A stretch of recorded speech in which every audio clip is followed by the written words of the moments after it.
सद्गुरु श्री ब्रह्म चैतन्य महाराज गोंदवलेकर, इनका प्रवचन 24 अक्टूबर।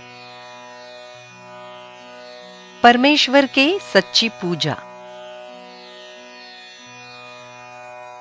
देह का अभिमान नष्ट हो जाता है तो चिंता का कोई कारण नहीं बचता। मैं साधन करता हूं, ऐसा अभिमान देहाभिमान के कारण उत्पन्न होता है। ये साधनाभिमान घातक होता है।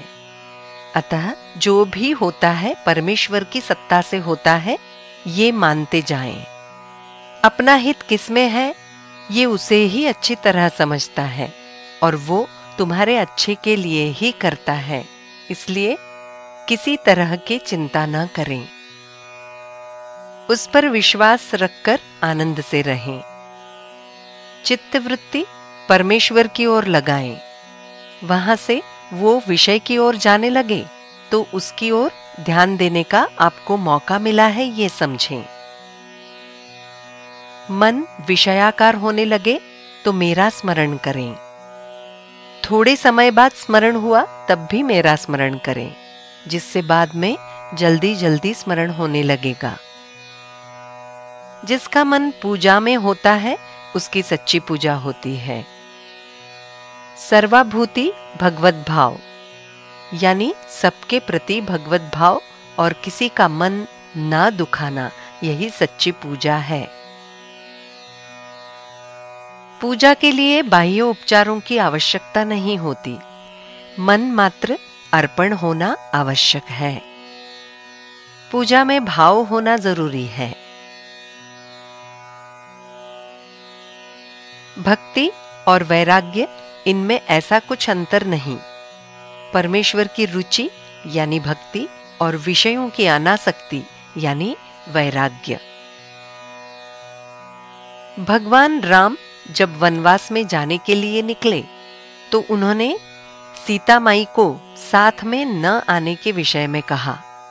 तब सीता माई ने उत्तर दिया कि हे राम, तुम्हारे साथ रहूंगी तो सारे कष्ट सुखमय हो जाएंगे और तुम्हारे बिना रहूंगी तो सारे सुखोपभोग कष्टमय होंगे। सीता माई राम जी की बहुत बड़ी भक्त थी और इसीलिए उनकी ऐसी अवस्था थी। उन्हें परिस्थिति का ज्ञान नहीं था, परंतु हमारी बात ऐसी नहीं।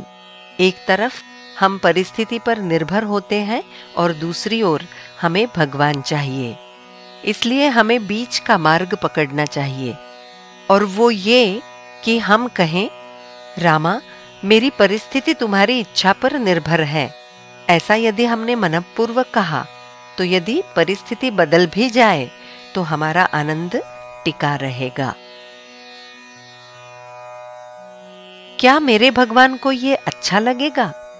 ऐसी भावना से जग में बर्ताव करना, यही सगुणोपासना का हेतु है। जैसे जैसे हम सगुणोपासना की उपाधि अर्थात प्रयोजन बढ़ाते हैं, वैसे वैसे हमारा अन्य बातों का प्रयोजन कम होता जाता है। सगुण की उपासना का प्रारंभ आज हम कल्पना से करें तो बाद में निश्चयात्मकता अपने आप आएगी। चैतन्य सब जगह भरा हुआ है, वो कहीं भी प्रकट हो सकता है। उसे प्रकट करना यह हमारी भावनाओं पर निर्भर होता है। जिसकी भावना सच्ची, शुद्ध और निस्संशय होती है, उसके लिए पत्थर की मूर्ति भी भगवान बनती है।